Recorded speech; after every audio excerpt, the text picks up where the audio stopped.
The definitions of change, according to the Merriam-Webster Dictionary, are to make different in some particular, to replace with another, to become different, to undergo transformation, transition, or substitution.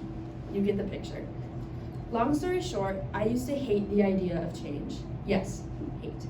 I always thought to myself, if I like how things are right now, why would I ever want that to be different? Pretty much like the phrase, if it's not broken, why fix it? The main reasons why I used to hate it though was because 1, change is scary, 2, it meant I would have to adapt to new situations in my life, which is something I was never super fond of, and 3, it results in your future being just one big question mark. Feeling like I had no control over my own life or future, and that it was in the hands of fate or destiny was frightening to me.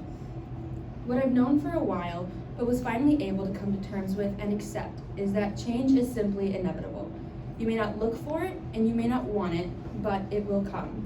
Looking back on myself, freshman, sophomore, and junior year made me realize just how much we change, whether that be in physical appearance, character, our mindset, or even all of the above. I consider myself to be a sentimental person, so looking back at old memories of how things were at one point is bittersweet. However, as ironic as it is, I've come to love change and the unpredictableness that comes with it. Yes, change is still scary to me, and I still believe that it results in your future being one big question mark, but I've come to see change as a good thing. It is how we grow and evolve to become better people after all.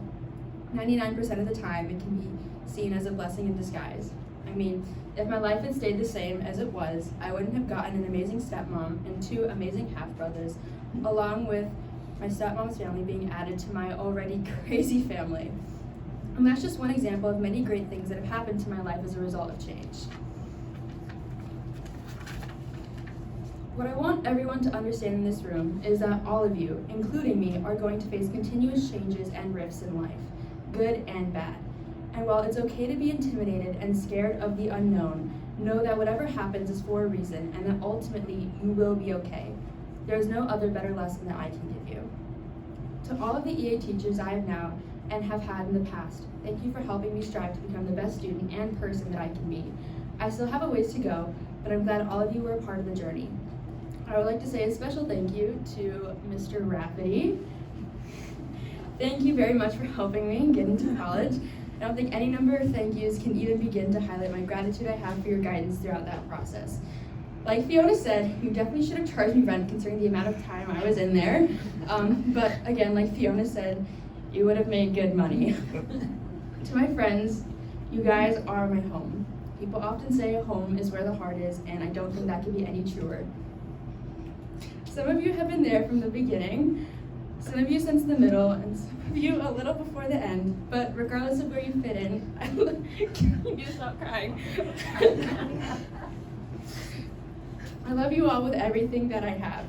It saddens me that we are all leaving for college in 4 months, and that one of my bestest friends in the world is moving to a different state in 2.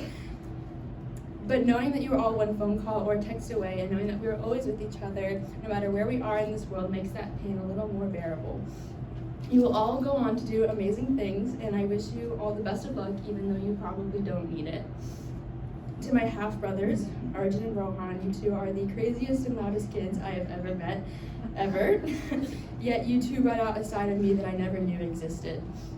Your smiles and your laughs fill my heart with joy, as I'm sure they will to others in days, months, and years to come.